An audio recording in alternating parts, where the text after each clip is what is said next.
Hello everyone. आज से हम लोग बीएससी केमिस्ट्री में एक बहुत ही इंपॉर्टेंट यूनिट स्टार्ट करने जा रहे हैं, that is called carboxylic acid and it's derivatives.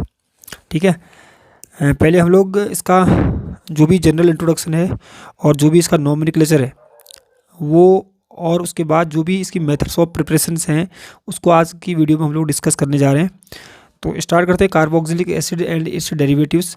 तो कार्बोक्सिलिक एसिड्स क्या होते हैं वो तो सबको सब जनरली पता ही होता है, जिसमें कार्बोक्सिल एक फंक्शनल ग्रुप के रूप में रहता है। कार्बोक्सिल क्या होता है? COOH। ठीक है, COOH जो होता है ये उसको बोलते हैं कार्बोक्सिल फंक्शनल ग्रुप। तो लिखा है the compound which contain the carboxyl functional group are called carboxylic acids. ठीक है, जैसे हमारे पास RCOH हो गया, यहाँ पर आर, इसको हम लोग RCOH के फॉर्म में भी लिख सकते हैं। तो ये क्या है? कार्बोक्सिलिक एसिड है। ठीक है, और कार्बोक्सिल ग्रुप क्या होता है? COOH ग्रुप को क्या बोलते हैं? Carboxyl group. ठीक है, अब जो कार्बोक्सिलिक एसिड होते हैं वो एलिफेटिक भी हो सकते हैं और एरोमेटिक भी हो सकते हैं। अब एलिफेटिक कब होंगे? जब जो हमने यहाँ पर आर लगाया है, अगर आर की जगह हमने एच रख दिया या कोई सा भी एल्काइल ग्रुप रख दिया तो वो जो कार्बोक्सिलिक एसिड बनेगा उसको बोलेंगे हम लोग एलिफेटिक कार्बोक्सिलिक एसिड। ठीक है, अगर हम आर की जगह AR रख दें, AR का मतलब क्या होता है? एराइल ग्रुप रख दें, मतलब बेंजीन वगैरह रख दें, तो फिर जो ये हमारे पास जो कार्बोक्सिलिक एसिड बनेगा इसको क्या बोलेंगे हम लोग? Aromatic carboxylic acid. ठीक है, तो एक एलिफेटिक होता है, एक एरोमेटिक कार्बोक्सिलिक एसिड होता है। ये भी जनरली सबको पता रहता है BSc लेवल में आने तक। अब हमने कुछ एग्जांपल भी यहाँ पर लिखे हैं। एलिफेटिक कार्बोक्सिलिक एसिड में आर की जगह क्या लिख दिया? कोई सा एल्काइल ग्रुप, ये भी हो सकता है, ये भी हो सकता है, इससे बड़ा भी हो सकता है। जबकि हमने यहाँ पर क्या रखा? एरोमेटिक कार्बोक्सिलिक एसिड में क्या कर दिया हमने? हमने जो हमारे पास AR है, AR मतलब क्या?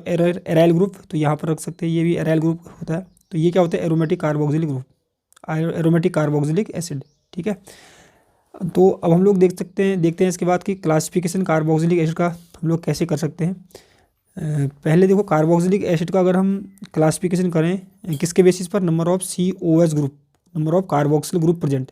जितने COH ग्रुप होते हैं उसी के बेस पर हम लोग क्या बोलते थे? Carboxylic acid. जैसे इसमें एक COH है तो एक को क्या बोलते हैं? मोनो कार्बोक्सिलिक एसिड हो गया। ठीक है, ऐसे दो COH होंगे तो उसको क्या बोलेंगे? Di carboxylic acid. ऐसे ट्राई भी हो सकता है, टेट्रा भी हो सकता है। ठीक है, और इनके जो कॉमन नेम है मैंने ऑलरेडी यहाँ पर लिखे हुए हैं, आप लोग देख सकते हो। तो ये मोनो कार्बोक्सिलिक के कुछ एग्जाम्पल हैं, और ये ऑक्सिलिक एसिड वगैरह, मेलोनिक एसिड हो गया, सक्सेनिक एसिड हो गया, ये हो गया डाई कार्बोक्सिलिक एसिड के एग्जाम्पल। पर हमको जो इस चैप्टर में पहले डिस्कस करना है वो करना है मोनो कार्बोक्सिलिक एसिड, मतलब कि ऐसे कार्बोक्सिलिक एसिड जिसमें सिर्फ एक COOH ग्रुप हो। ठीक है, तो हम लोग देखेंगे मोनो कार्बोक्सिलिक एसिड क्या होते हैं, ये तो मैंने यहाँ पर बता दिया है। अब इनका नोमेनक्लेचर हम लोग कैसे कर सकते हैं। तो मोनो कार्बोक्सिलिक एसिड में नोमेनक्लेचर हम लोग पहले करेंगे। सबसे पहले आता है क्या? आता है कॉमन नेम आता है। ठीक है, अब जो कॉमन नेम है, अब जो कार्बोक्सिलिक एसिड होते हैं जो इनके कॉमन नेम होते हैं ये किस सोर्स से बने होते हैं उसी बेसिस पर इनके कॉमन नेम, कुछ कार्बोक्सिलिक एसिड के कॉमन नेम पड़े हैं। जैसे इसको बोलते हैं फॉर्मिक एसिड। फॉर्मिक एसिड इसलिए क्यों बोलते हैं? क्योंकि एक फॉर्मिका एक चींटी होती है, चींटी। ठीक है, उसके डंक में ये क्या होता है? फॉर्मिक एसिड होता है, इसलिए इसको क्या बोलते हैं हम लोग? Formic acid. ठीक है, और ऐसे जो एसिटिक एसिड होता है ये वेनिगर से मिलता है। ठीक है, एसिटम यानी वेनिगर से मिलता है, इसलिए क्या बोलता है इसको? Acetic acid. ऐसे एक ब्यूटारिक एसिड होता है, ब्यूटारिक एसिड कहाँ से मिलता है? बटर से मिलता है। ठीक है, तो ये जो कार्बोक्सिलिक एसिड के कॉमन नेम हैं ये कैसे रखे गए हैं कि किस सोर्स से, मतलब किस स्रोत से ये मिले थे। ये मिला था फॉर्मिका आंट से, इसलिए क्या बोलते हैं? Formic acid. ये मिला था वेनिगर से, इसलिए क्या बोलते हैं? Acetic acid. और ये मिला था बटर से, इसलिए क्या बोलते हैं इसको? Butyric acid. ठीक है, अब कुछ और कॉमन नेम होते हैं जिसमें हम लोग अल्फा बीटा गामा हम लोग यूज़ कर सकते हैं। तो देखो, अल्फा बीटा गामा क्या होता है आपको सिंपली बता रहा हूँ। ये हमारा हो गया कार्बोक्सिलिक ग्रुप हो गया। इस ग्रुप से जुड़ा वाला पहला कार्बन अल्फा, अल्फा कार्बन से दूसरा कार्बन बीटा, बीटा कार्बन से जुड़ा कार्बन क्या होगा? गामा। उसके बाद क्या होगा? डेल्टा। ठीक है, अगर कोई यहाँ पर हमारे पास कोई सब्स्टिट्यूएंट यहाँ पर लगा हुआ है तो उसको क्या बोलेंगे? अल्फा। ठीक है, यहाँ पर लगा हुआ तो बीटा। जैसे एग्जाम्पल, दो एग्जाम्पल मैंने यहाँ पर लिखे हुए हैं। सपोज करो हमारे पास एक कार्बोक्सिलिक एसिड है, यहाँ पर अल्फा, इसके रिस्पेक्ट में पहली पोजीशन अल्फा। ठीक है, ये बीटा। तो अल्फा पोजीशन पर क्या लगा है? CH3 लगा हुआ है, तो उसको क्या बोलेंगे? Alpha methyl, alpha methyl propionic acid, क्योंकि 3 कार्बन है। और ओइक एसिड पर प्रोपायोनिक एसिड इसको बोलते हैं। ठीक है, सेम यहाँ पर भी क्या है? अल्फा पर तो कुछ लगा नहीं है, बीटा पर लगा है मिथाइल, तो बीटा मिथाइल ब्यूटारिक एसिड। तो ये हो गया कॉमन नेम, हम लोग ऐसे कर सकते हैं। ठीक है, अब आती है बारी IUPAC नेम की। तो IUPAC नेम भी इसके बहुत ही सिंपल है। तो IUPAC सिस्टम जो होता है इसमें हम लोग इनको क्या बोलते हैं? एल्केनोइक एसिड बोलते हैं, एल्केनोइक एसिड। एल्केनोइक एसिड, जैसे सपोज करो हमारे पास एक कार्बन है तो एक कार्बन को क्या बोलते हैं? मेथेन बोलते हैं। ठीक है, 2 कार्बन है, एक ये हो गया, ये दूसरे क्या बोलते हैं? एथेन बोलते हैं। 3 कार्बन को क्या बोलते हैं हम लोग? प्रोपेन बोलते हैं। ठीक है, सपोज करो हमारे पास एक कार्बन है तो इसका जो एल्केन होगा वो क्या होगा? मेथेन होगा। ठीक है, अब मेथेन का जो लास्ट ई होगा, सपोज करो हमारे पास कोई एल्केन है, इसको हम लेकर मेथेन बोल दिया, तो लास्ट का जो ई होगा उसको हटाना पड़ेगा। मेथेन का लास्ट का ई हटा देंगे, उसकी जगह हम लोग ओइक एसिड लगा देंगे, तो नाम क्या बन जाएगा इसका, मेथेनोइक एसिड। सेम ऐसे ही ये क्या है, 2 कार्बन तो एथेन बोलेंगे, एथेन का लास्ट का ई हटा के क्या बन जाएगा, एथेनोइक एसिड। ऐसे ही प्रोपेनोइक एसिड बन जाएगा। ठीक है, ये तो हो गए कोई lower member of carboxylic acid. अब जो हायर मेंबर होते हैं, मतलब कि जिसमें कार्बन 4 होते हैं, जिसमें कोई ब्रांच होती है, उनको हायर मेंबर हम लोग बोल सकते हैं। उनका जो नॉमेनक्लेचर होता है वो आईपीसी रूल के अकॉर्डिंग हम लोग करेंगे। जैसे ये है फॉर नेमिंग हायर मेंबर्स, इसमें सिंपली क्या होता है आप लोगों को पता भी होगा, अगर नहीं भी पता तो देख लो। तो सबसे पहले हम लोग क्या करते हैं, कार्बन की लॉन्गेस्ट कंटिन्यूस चेन का सिलेक्शन करते हैं, कार्बन की लॉन्गेस्ट कंटिन्यूस चेन। ठीक है, और जो COH का जो कार्बन होता है उसको भी हम लोग काउंट करेंगे। नंबर 1, तो नंबर 1 क्या कर लिया हमने, कार्बन की लंबी श्रृंखला का चेन कर लिया, लॉन्गेस्ट चेन का, 1 2 3 4 एक ही चेन है। ठीक है, दूसरे स्टेप में क्या करते हैं, उसमें नंबरिंग करते हैं। जो लॉन्गेस्ट कार्बन की चेन हमने 1 2 3 4 ये वाली सेलेक्ट कर ली, तो इसी में हम लोग क्या करेंगे, नंबरिंग करेंगे। ठीक है, और नंबरिंग हमेशा जो COH ग्रुप होगा उसको नंबर 1 बोलेंगे। तो 1 2 3 4। ठीक है, 2 पर क्या लग गया, ब्रोमो, तो 2 ब्रोमो। और कार्बन कितने हैं, 4, तो 4 को क्या बोलते हैं, ब्यूटेनोइक एसिड। ठीक है, COH के लिए जो हमारे पास सफिक्स लगता है उसको क्या बोलते हैं, ओइक एसिड लगता है, मतलब सफिक्स मतलब जो पीछे लगता है। ठीक है, ये दूसरा नेम दे रखा है यहाँ पर। इसमें भी सबसे पहले वही करेंगे, कार्बन की लॉन्गेस्ट कंटिन्यूस चेन का सिलेक्शन करेंगे, 1 2 3 4 5 6। ठीक है, 6 होगा तो सिंपल बात है हेक्सेनोइक आएगा, तो हेक्सेनोइक दिखा है। अब 3 और 4 पर क्या लगा है, 3 और 4 पर लगा है मैथिल, तो 3,4 डाईमेथिल बोल देंगे इसको। ठीक है, क्योंकि 3 पर भी मैथिल है, 4 पर भी मैथिल है, क्योंकि 2 मैथिल हो गए तो इसलिए क्या हुआ, 3,4 डाईमेथिल हेक्सेनोइक, क्योंकि लॉन्गेस्ट चेन में कितने कार्बन है, 6 कार्बन है, हेक्सेनोइक एसिड। ठीक है, उसके बाद जो एक नेक्स्ट एग्जांपल दे रखा है, इसमें भी हम लोग दे सकते हैं। यहाँ पर जो फेनिल ग्रुप है ये एज ए सब्सटीट्यूएंट काम कर रहा है, तो सिंपली हम लोग क्या करेंगे, 1 2 3 कार्बन की लॉन्गेस्ट चेन सिलेक्शन करेंगे। ठीक है, बेंजीन के कार्बन काउंट नहीं करना है उसमें, इसको सब्सटीट्यूएंट मानना है फेनिल के। तो 3 पर क्या लगा है, फेनिल लगा है, और कार्बन कितने हैं, 3, तो क्या बोलेगा, 3 फेनिल प्रोपेनोइक एसिड। और यहाँ पर क्या होगा, 3 ऑक्सो ब्यूटेनोइक एसिड, 3 पर क्या लगा, ऑक्सो ब्यूटेनोइक एसिड। ठीक है, तो ये हो गया हमारा method of common name and IPC name. अब जो इसमें इंपॉर्टेंट है वो हमारा है कि मेथड ऑफ प्रिपरेशन की, कैसे कार्बोक्सिलिक एसिड बनते हैं, कौन कौन सी मेथड से ये बनते हैं। तो सबसे पहले जो मेथड है वो क्या है, from oxidation of primary alcohol. ठीक है, एल्कोहल के ऑक्सीडेशन से आपने देखा होगा कि पहले एल्डिहाइड बन जाएगा, उसके बाद क्या बनेगा, कार्बोक्सिलिक बन जाएगा, अगर प्राइमरी एल्कोहल हो तो। यहाँ पर क्या होता है, अगर हमारा प्राइमरी एल्कोहल होता है, ठीक है, तो प्राइमरी एल्कोहल क्या होता है आपको पता होगा, OH ग्रुप एक कार्बन से जुड़ा है, और ये वाला कार्बन देखो, ये वाला कार्बन इसको बोलते हैं हम लोग, ये कार्बन सिर्फ एक कार्बन से जुड़ा है, क्योंकि यहाँ पर कार्बन होगा तो इसको बोलेंगे हम लोग प्राइमरी कार्बन। ठीक है, जब हम प्राइमरी कार्बन का ऑक्सीडेशन करेंगे तो पहले क्या बनेगा, एल्डिहाइड बनेगा, जो बचपन से हम लोग पढ़ते आए। ठीक है, एल्डिहाइड का फर्दर ऑक्सीडेशन हो जाता है तो क्या बन जाता है, कार्बोक्सिलिक एसिड बन जाता है। ठीक है, अब हम जो ऑक्सीडेशन करेंगे, जो हमने ओ लिखा है वो का मतलब ऑक्सीडेशन, ऑक्सीडेशन कैसे करेंगे, कौन से रिजेंट इसको करेंगे, उसको बोलेंगे हम लोग ऑक्सीडाइजिंग एजेंट बोलेंगे। तो ऑक्सीडेशन करने के लिए हम लोग क्या यूज़ कर सकते हैं, पोटेशियम परमैंगनेट यूज़ कर सकते हैं, पोटेशियम डाइक्रोमेट यूज़ कर सकते हैं, और किस कंडीशन में, न्यूट्रल कंडीशन में भी ले सकते हैं, एसिडिक और एल्कालाइन कंडीशन में ले सकते हैं। ठीक है, एंड क्रोमियम ट्राइऑक्साइड CrO3 भी हम लोग ऑक्सीडेशन के लिए यूज़ करते हैं, पर वो सिर्फ एसिडिक कंडीशन में हम लोग यूज़ करेंगे।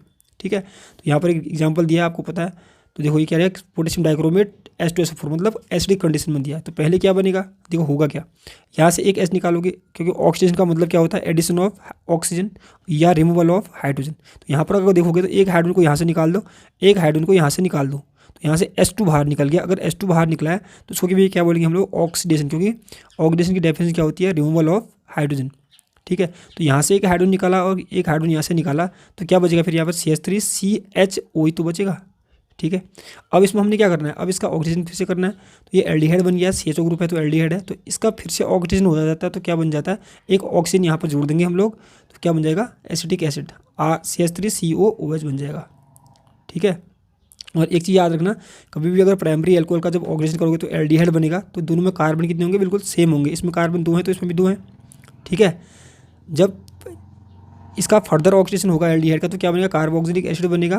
तो जो कार्बोक्सिलिक एसिड बनेगा उसमें भी कार्बन नंबर क्या होंगे, पेरेंट एल्कोहल, मतलब कि जो एल्कोहल हमने लिया है जिसके ऑक्सीडेशन से ये बन रहा है, उसमें दोनों में कार्बन की संख्या क्या होती है, समान होती है, मतलब 3 के 3 में कार्बन नंबर सेम होने चाहिए, तब प्राइमरी एल्कोहल से माना जाता है इसको। ठीक है, तो पहली मेथड है। सेकेंड मेथड है वो है फ्रॉम ऑक्सीडेशन ऑफ एल्कीन। अब देखो एल्कीन जो होता है वो बेसिक KMnO4 के साथ रिएक्शन करता है और कार्बोक्सिलिक एसिड बनाता है। ठीक है। तो इसको हम लोग कैसे कर सकते हैं, देखो सबसे पहले इसमें यहाँ पर थोड़ा शॉर्ट ट्रिक यूज़ करेंगे हम लोग। तो सबसे पहले आप लोग क्या करो, अगर ऐसे क्वेश्चन आते हैं तो सिंपली हम क्या करेंगे, इस बॉन्ड को ब्रेक कर देंगे ऐसे, या ऐसा करो, देखो इसमें होता क्या, इस बॉन्ड को ब्रेक करो, इसको भी COOH बना दो, इसको भी COOH बना दो, कोई इसमें मैकेनिज्म हमने देखनी नहीं है। ठीक है, सेम यहाँ पर भी इस बॉन्ड को ब्रेक किया, पहले एल्डिहाइड बनेगा। आपको पता है कि देखो अगर मैं इस बॉन्ड को ब्रेक करूँ, ठीक है, तो एक ऑक्सीजन यहाँ लगा दो, एक ऑक्सीजन यहाँ लगा दो। सेम यहाँ अगर इस बॉन्ड को ब्रेक करूँ तो एक ऑक्सीजन यहाँ, एक ऑक्सीजन यहाँ, तो क्या बन जाएगा, RCHO बन जाएगा प्लस RCHO बन जाएगा। ठीक है, 2 एल्डिहाइड बन जाएंगे। अब क्योंकि जो KMnO4 है वो स्ट्रॉन्ग ऑक्सीडाइजिंग एजेंट होता है, वो क्या करेगा, फर्दर इसका ऑक्सीडेशन कर देगा। जो एल्डिहाइड बनेगा, एल्डिहाइड का फर्दर ऑक्सीडेशन से क्या बनता है, कार्बोक्सिलिक एसिड। ठीक है, तो ग्रिग्नार्ड रिएजेंट में क्या होता है कि जो हमारे पास जो ये एल्काइल ग्रुप होता है चाहे एराइल ग्रुप होता है, इस पर होता है पार्शियल नेगेटिव चार्ज, क्योंकि ये मेटल के साथ, मैग्नीशियम एक मेटल है, मेटल के साथ जुड़ा हुआ है। ठीक है, पार्शियल नेगेटिव चार्ज होगा तो ये न्यूक्लियोफाइल की तरह बिहेव करेगा। ठीक है, और वहाँ पर अटैक करेगा जहाँ पर पार्शियल पॉजिटिव चार्ज हो, यानी पॉजिटिव चार्ज हो। जैसे कार्बन और ऑक्सीजन में आपको पता है कि ऑक्सीजन क्या होता है, स्लाइटली नेगेटिव, मतलब इलेक्ट्रोनेगेटिव होता है, तो कार्बन पर क्या होगा, electro positive, carbon electro positive, मतलब डेल्टा पॉजिटिव यहाँ पर चार्ज होगा। तो नेगेटिव कहाँ पर अटैक करेगा, कभी भी डेल्टा पॉजिटिव पर, तो यहाँ अटैक कर देगा। जैसे यहाँ पर अटैक करेगा तो जो पाई बॉन्ड है वो टूट के ऑक्सीजन पर शिफ्ट हो जाएगा। ठीक है, इस टाइप का दिख जाएगा, ऑक्सीजन पर नेगेटिव आएगा, और यहाँ से MgBr प्लस चार्ज वाला है तो ये यहाँ पर जुड़ जाएगा नेगेटिव के साथ, तो ये बन जाएगा, और ये CH3 टूट के यहाँ पर जुड़ गया। ठीक है, अब लास्ट स्टेप क्या करना पड़ता है हमको, acidic hydrolysis in the presence of acid. कैसे कह सकते हैं कि hydrolysis in the presence of acid. तो यहाँ से जो H+ है, यहाँ से H2 का जो H+ होता है, ये वाला H+ नहीं, जो H2 का H+ होता है वो यहाँ पर जुड़ जाता है। ठीक है, और यहाँ पर बचेगा OH- बचेगा। OH- क्या करेगा, MgBr के साथ बॉन्ड बना लेगा, तो ऐसा बन जाएगा। और H+ जो है एक कैटलिस्ट के तौर पर यूज़ किया तो एज इट इज़ बाहर निकल जाएगा, H+ मैंने लिखा नहीं है। ठीक है, ये होगी हमारी 3 मेथड कार्बोक्सिलिक एसिड बनाने की। अब 4th मेथड एक बहुत इंपॉर्टेंट है, इसकी हम लोग मैकेनिज्म भी करने जा रहे हैं। तो इसमें हमने क्या करना है, नाइट्राइल का हाइड्रोलाइसिस करना है। नाइट्राइल क्या होता है आपको पता ही है, जिसमें यानी इसको साइनाइड भी बोल सकते हो। साइनाइड इसमें CN ग्रुप होता है, इसको क्या बोलते हैं, नाइट्राइल भी बोलते हैं, उसको ही हम लोग साइनाइड भी बोलते हैं। तो C और N के बीच में 3 बॉन्ड होते हैं, मैंने ओपन कर लिया। अब यहाँ पर एसिडिक हाइड्रोलाइसिस भी होती है, एसिडिक हाइड्रोलाइसिस और बेसिक भी होती है। एसिडिक हाइड्रोलाइसिस में क्या होगा, in the presence of acid में, in the presence of acid. ठीक है, और अगर hydrolysis in the presence of base होता है, मतलब OH-, तो ये क्या बोलेंगे हम लोग, बेसिक हाइड्रोलाइसिस। तो दोनों में प्रोडक्ट लास्ट में सेम बनेगा, पर जो बेसिक हाइड्रोलाइसिस है इसमें पहले एक स्टेप थोड़ा सा बड़ी होती है, इसमें कार्बोक्सिलेट भी बनता है, इसमें नहीं बनता है। ठीक है, तो एसिडिक हाइड्रोलाइसिस करने पर क्या हो जाएगा, जो ये C है यहाँ पर भी डबल बॉन्ड O जुड़ जाएगा, और ये यहाँ पर भी OH बन जाएगा। तो क्या बन जाएगा, RCOOH और NH4 पॉजिटिव बाहर निकल गया। ठीक है, ये बेसिक हाइड्रोलाइसिस में भी सेम ऐसा ही होता है, पहले कार्बोक्सिलेट बनेगा, उसके बाद फर्दर हाइड्रोलाइसिस करने पर क्या बन जाता है, कार्बोक्सिलिक एसिड। हम लोग इसकी मैकेनिज्म देखेंगे कि एसिडिक हाइड्रोलाइसिस में प्रोडक्ट कैसे बनता है और बेसिक हाइड्रोलाइसिस में कार्बोक्सिलिक एसिड कैसे बनता है। तो पहले एसिडिक हाइड्रोलाइसिस पे देखेंगे, क्योंकि एसिड की H+ की प्रेजेंस में रिएक्शन हो रही है, तो क्या होगा, जो नाइट्रोजन पर लोन पेयर होते हैं वो प्रोटोनेट हो जाएंगे, वो H+ पर अटैक कर लेंगे और प्रोटोनेशन हो जाएगा इसका, तो इस टाइप का कुछ बन जाएगा। ठीक है, अब हम इसमें क्या कर सकते हैं, क्योंकि N क्या है, N पर प्लस चार्ज है, हम इसको न्यूट्रल करने के लिए, जो पाई बॉन्ड है वीक होता है, तो N की तरफ अगर शिफ्ट कर देंगे तो ये तो हो जाएगा न्यूट्रल, क्योंकि यहाँ से जो नेगेटिव चार्ज, मतलब बॉन्ड में जो इलेक्ट्रॉन होते हैं, इलेक्ट्रॉन को क्या करेंगे, न्यूट्रल कर देंगे, तो ये तो हो गया न्यूट्रल, इस पर कोई चार्ज रहेगा नहीं, यहाँ पर लिखा हुआ है देख सकते हो आप। ठीक है, lone pair as it is हो गए, और इस पर आएगा प्लस चार्ज, क्योंकि इधर से इलेक्ट्रॉन यहाँ को जा रहे हैं, जहाँ को जा रहे हैं तो वहाँ नेगेटिव जाता है, नेगेटिव पॉजिटिव न्यूट्रल हो जाएगा, और यहाँ पर क्या बन जाएगा, पॉजिटिव चार्ज। तो इस पॉजिटिव चार्ज पर क्या होगा कि ये H2 अटैक करेगा। ठीक है, H2 कैसे अटैक करेगा, क्योंकि जो S के पास होते हैं, ऑक्सीजन के पास होते हैं, वो क्या होते हैं, लोन पेयर ऑफ इलेक्ट्रॉन होते हैं, लोन पेयर। ठीक है, 2 लोन पेयर होते हैं, तो एक लोन पेयर से क्या कर लेगा, ये यहाँ पर अटैक कर लेगा, ऐसे अटैक करेगा, क्योंकि ऑक्सीजन इलेक्ट्रॉन दे रहा है, तो ऑक्सीजन पर क्या आएगा, चार्ज पॉजिटिव चार्ज आएगा। कार्बन और ऑक्सीजन के बीच में बॉन्ड बन गया। ऑक्सीजन ने इलेक्ट्रॉन दिए तो ऑक्सीजन पर क्या आएगा, प्लस चार्ज आएगा, और दोनों के दोनों H इधर इधर को लिखे हैं मैंने। ठीक है, अब नेक्स्ट में क्या होगा कि जो ये है, ये भी, इसको भी हम लोग क्या कर देंगे, न्यूट्रल कर देंगे, इस एक बॉन्ड ऑक्सीजन को न्यूट्रल कर देंगे, तो H+ बाहर निकल जाएगा, तो -H+ यहाँ पर लिखा हुआ है, और ऑक्सीजन फिर से न्यूट्रल हो गया, ऐसा बन गया। ठीक है, क्योंकि एसिड की प्रेजेंस में रिएक्शन होती है, फिर से क्या करना है, जो ये लोन पेयर इसके पास हैं, ये फिर से एक मिनट ना, इसको क्या कर रखा है हमने, जो लोन पेयर इसके पास है, फिर से इस पर अटैक कर देंगे। तो अटैक करने के बाद क्या बन जाएगा, यहाँ पर NH2 पॉजिटिव बन जाएगा, ऐसे ये बन गया NH2 पॉजिटिव। ठीक है, आप देख सकते हो। अब यहाँ पर क्या होगा, जो ऑक्सीजन और H है, इसके बीच का बॉन्ड ब्रेक होता है, और ये बॉन्ड यहाँ को शिफ्ट हो जाएगा, तो ये क्या बन जाएगा, NH2 यहाँ से बाहर निकल जाएगा। ठीक है, अब जहाँ से यहाँ जो इसके पास क्या होगा, यहाँ पर ही क्या बन जाएगा, यहाँ पर बन जाएगा ऑक्सीजन और कार्बन के बीच में डबल बॉन्ड बन जाएगा, ऐसे। ठीक है, ये न्यूट्रल हो जाएगा ऐसे, मतलब यहाँ पर ये NH न्यूट्रल हो जाएगा, तो ऐसा बन गया। लास्ट स्टेप में क्या करना है, फिर से हाइड्रोलाइसिस कर देंगे। तो हाइड्रोलाइसिस करने पर क्या होगा कि जो ये बॉन्ड है, ये बॉन्ड ब्रेक होके यहाँ पर, यहाँ से जो OH है वो OH आ जाता है, तो ये बन जाएगा RCOOH, ठीक है। और यहाँ से कितना क्या बचा, यहाँ पे से NH2 बचा है और यहाँ से H+ बचा है, तो ये ओवरऑल हमारे पास क्या बना, NH4 पॉजिटिव बच गया है, ठीक है। ऐसे बेसिक हाइड्रोलाइसिस होता है। तो बेसिक हाइड्रोलाइसिस में क्या होगा, पहले बेस अटैक करेगा। जैसे एसिडिक हाइड्रोलाइसिस में पहले क्या होता है, प्रोटोन अटैक करता है, तो यहाँ पर पहले बेस अटैक करेगा। बेस कहाँ अटैक करेगा, क्योंकि कार्बन और नाइट्रोजन में नाइट्रोजन ज़्यादा इलेक्ट्रोनेगेटिव होता है, तो बॉन्ड यहाँ को ब्रेक हुआ। जैसे यहाँ पर ब्रेक हुआ तो इस पर नेगेटिव आएगा, ठीक है, तो इस पर पॉजिटिव आएगा, तो पॉजिटिव आएगा तो इस नेगेटिव या पॉजिटिव पर अटैक कर लेगा, तो ये बन जाएगा बॉन्ड और यहाँ पर नेगेटिव आ गया। अब क्या होगा दूसरे स्टेप में कि जो नेगेटिव बना वो जो H2 हमने डाला था, ठीक है, जो H2 डाला था वो H+ देगा इसको, तो ये क्या बन जाएगा, NH बन जाएगा, ठीक है। फिर ये वाला बॉन्ड यहाँ को ब्रेक हो जाएगा, ऐसे यहाँ ब्रेक होने के बाद ये वाला बॉन्ड यहाँ को टूट जाएगा, तो यहाँ पर क्या बन जाएगा, RC⋯O बचेगा, ठीक है। RC⋯O बचने के बाद क्या होगा कि जो यहाँ पर बॉन्ड टूटने के बाद यहाँ पर क्या आएगा, नेगेटिव चार्ज आएगा, तो नेगेटिव चार्ज क्या कर लेगा, इस H+ पर अटैक कर लेगा, तो NH2 बन जाएगा, ठीक है, ये बन जाएगा NH2, ये देख सकते हैं, ठीक है। अब फिर नेक्स्ट स्टेप में क्या होता है कि OH जो है ये अटैक करता है, कहाँ पर अटैक करेगा, सिंपल बात है, यहाँ पर अटैक करेगा भाई, ये बॉन्ड यहाँ को टूटेगा, तो कुछ इस टाइप का बन जाता है, ठीक है। फिर लास्ट स्टेप में क्या होगा, हाइड्रोलाइसिस करने पर क्या होगा कि ये ब्रेक हो जाएगा ऐसे, ठीक है। फिर से हाइड्रोलाइसिस करेंगे यहाँ पर, तो ये ब्रेक हो जाएगा और ओवरऑल क्या बन जाएगा हमारे पास, ऐसे इधर को आएगा और ये इधर को टूट जाएगा, तो RC⋯OOH, ठीक है। तो ये है बेसिक हाइड्रोलाइसिस। एल्काइल बेंजीन क्या होता है, एल्कीन के साथ बेंजीन के साथ एल्काइल ग्रुप कोई सा, चाहे ये हो ये हो ये हो, तो इनका जो ऑक्सीडेशन होता है वो कौन करता है, KMnO4 बेसिक ऑक्सीडेशन इन बेसिक मीडियम। तो सिंपली अगर हम इसको सिखाएं तो क्या बनेगा पता है, शॉर्ट में पहले हम लोग KMnO4 डालेंगे तो यहाँ पर क्या बनेगा, पोटेशियम का सॉल्ट बन जाएगा, ये पोटेशियम का सॉल्ट बन गया, नेगेटिव पॉजिटिव। फिर हाइड्रोलाइसिस करेंगे, एसिडिक हाइड्रोलाइसिस कहते हैं इसको, तो यहाँ पर से जो H है यहाँ पर जुड़ जाएगा, तो क्या बन जाएगा, COOH बन जाएगा, ठीक है। सेम यहाँ पर भी ये क्या बनेगा, पहले चाहे कितना ही बड़ा एल्काइल ग्रुप हो, प्रोडक्ट लास्ट में देखो सेम बनेगा, ये भी देख सकते हो सेम। अब यहाँ पर ले रखा हमने लास्ट जो है, इसमें इसका ऑक्सीडेशन नहीं होता है, क्योंकि जो ये हमारे पास बेंजाइलिक कार्बन है, ये वाला ये कार्बन, इस कार्बन के पास हाइड्रोजन नहीं है, यहाँ पर भी हाइड्रोजन है, यहाँ पर 2 हाइड्रोजन है, यहाँ पर 3 हाइड्रोजन है, तो इनका ऑक्सीडेशन तो हो गया, आंसर सेम बन गया, ठीक है। क्योंकि इसमें हाइड्रोजन है ही नहीं तो इसका ऑक्सीडेशन होता नहीं है।